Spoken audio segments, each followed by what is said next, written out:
Hello there everybody, and welcome to what is a video I cannot believe I'm recording right now. Anthony joining you once again, and in case you haven't heard the news by now, Wizards of the Coast has announced that Wave 5 Titan Masters Attack is going to be the end of the Transformers TCG.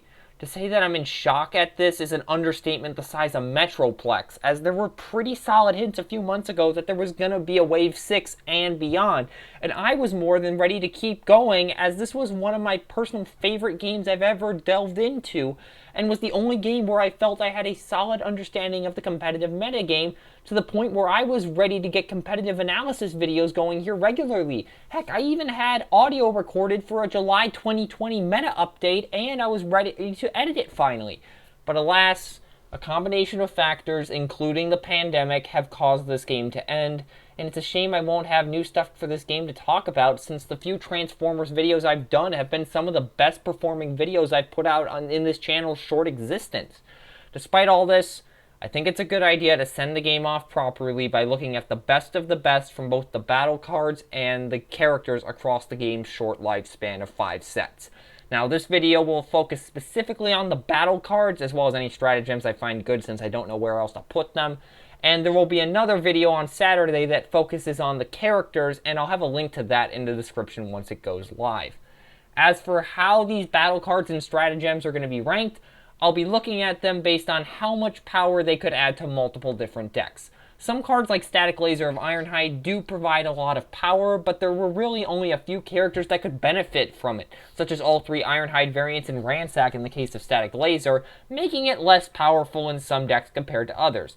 Then there were cards like Energon Axe that could be slotted into almost any deck because of how the card functioned, with Energon Axe's function being that it could only go on damaged characters, and that's an easy condition to work with. Of course, there are some cards that only help a couple of characters, but provide huge boosts to the whatever team they're on, such as Stealth Mission, giving a huge boost to any team featuring Night Racer, so it really just depends on the card. However, I will mention that Press the Advantage, Swap Parts, and Multi-Mission Gear are not going to be on the list because they were banned, and that just seems wrong to put them on the list because they were, even if they were banned. I cannot speak all of a sudden.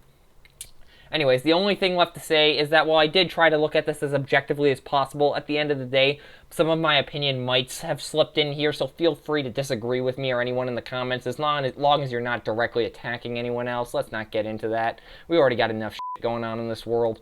But other than that, all battle cards and stratagems are on the table, so let's dive into this list. Starting off at number 10, we have One Shall Stand, One Shall Fall, a card that is powerful enough to make or break a game for either side of the table.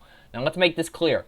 3 direct damage is absolutely insane. That's a low-level attack amount of damage. However, the 3 damage back at you was extremely risky, and that's why it's here at number 10. It took an insane amount of game state management in order to make sure that self-damage didn't bite you in the rear later on. Of course, unless of course you were playing Ransack, Apeface, a Battle Master, a Weaponizer, or Titan Master Megatron with Revenge as a stratagem. But without those, it was a high-risk power play card that many players were willing to use in order to get the extra damage and gain the upper hand. But there was, of course, always the risk of backfiring, and that's what puts it so low on this list. At number 9, we have Bashing Shield, and this was a card I was initially skeptical of when it first came out.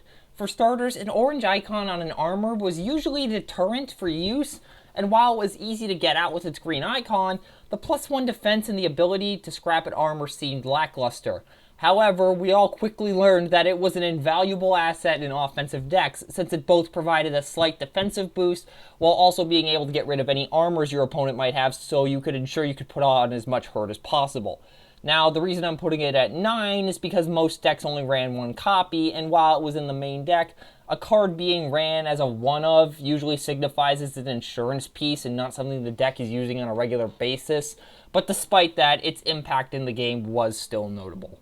Number 8 features another direct damage card, this time being Marksmanship. Now, we did have a 2 damage dealing card from the start of the game, and that was Plasma Burst. However, the lack of an icon on that was a huge weakness and caused many, including myself, to stay away from it, due to it being a liability to flip. I can't speak all of a sudden.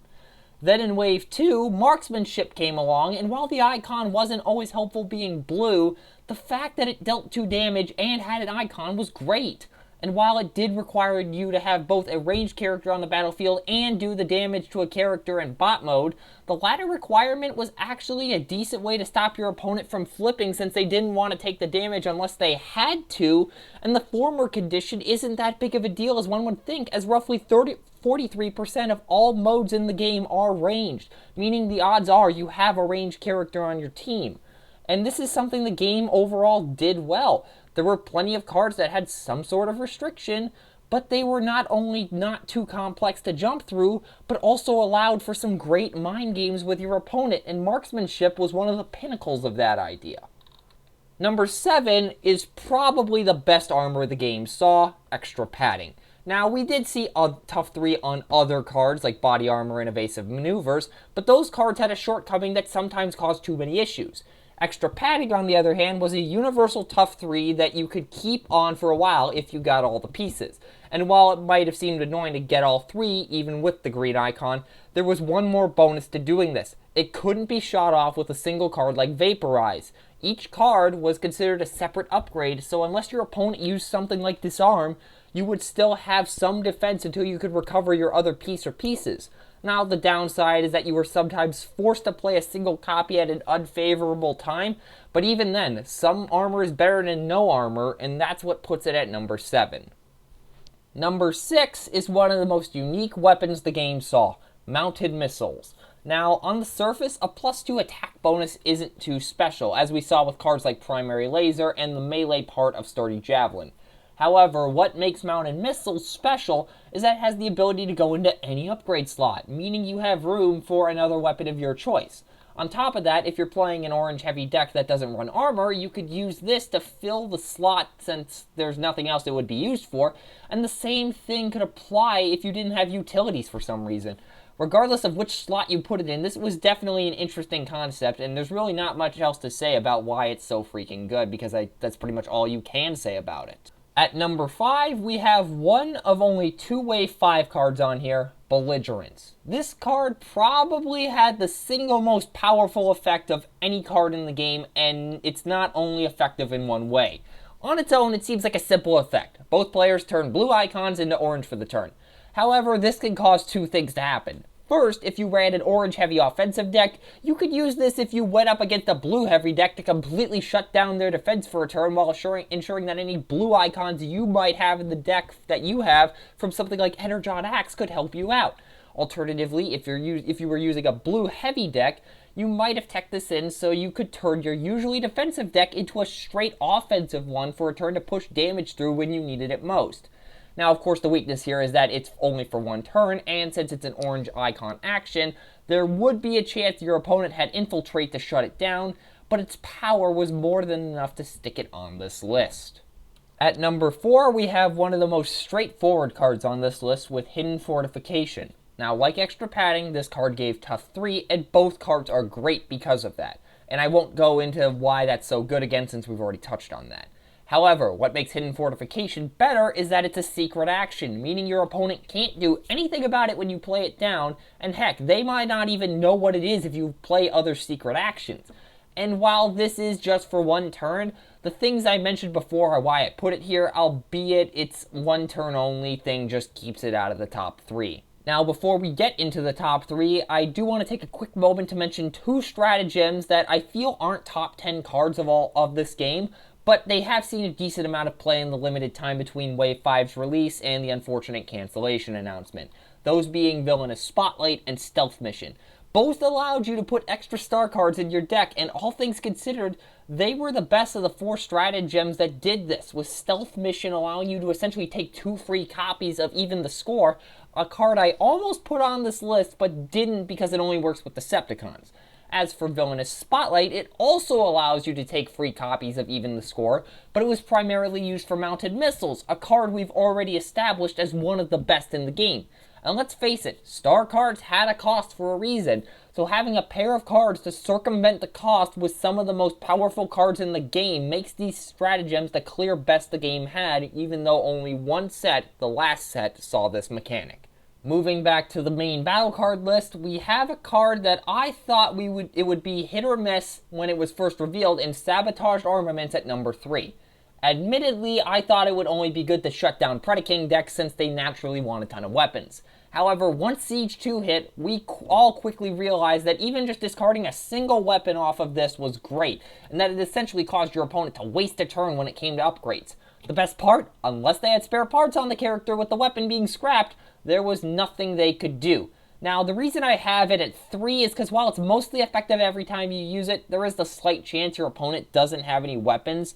But despite that, the fact that it works with both offensive and defensive decks, despite the blue icon, with a primarily defensive effect, allowed it to make it the top 3, and made it the best secret action the game saw. Number 2 is a bit weird, as it's a 4-way tie with Grenade Launcher, Power Punch, Supercharge, and Fusion Borer. Now, all of these cards have seen a large amount of play, even with Fusion Borer being from Wave 5, and it's only because of one single thing. They offer an insane amount of offensive power, even if it's just for a single turn.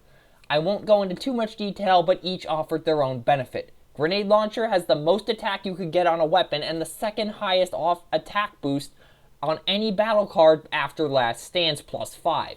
Supercharged gave you a huge offensive boost while freeing up your upgrade for the turn for something else more pressing than offensive matters, like a utility like Field Communicator or something.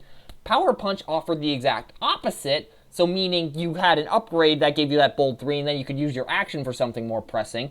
And Fusion Borer offered a guaranteed 3 damage, like something we already mentioned was good with One Shall Stand, One Shall Fall. But unlike that card, there's no return damage unless you hit something like Titan Master Megatron in alt mode or a Dinobot with electrified spikes. However, while all these cards are great, I cannot speak today.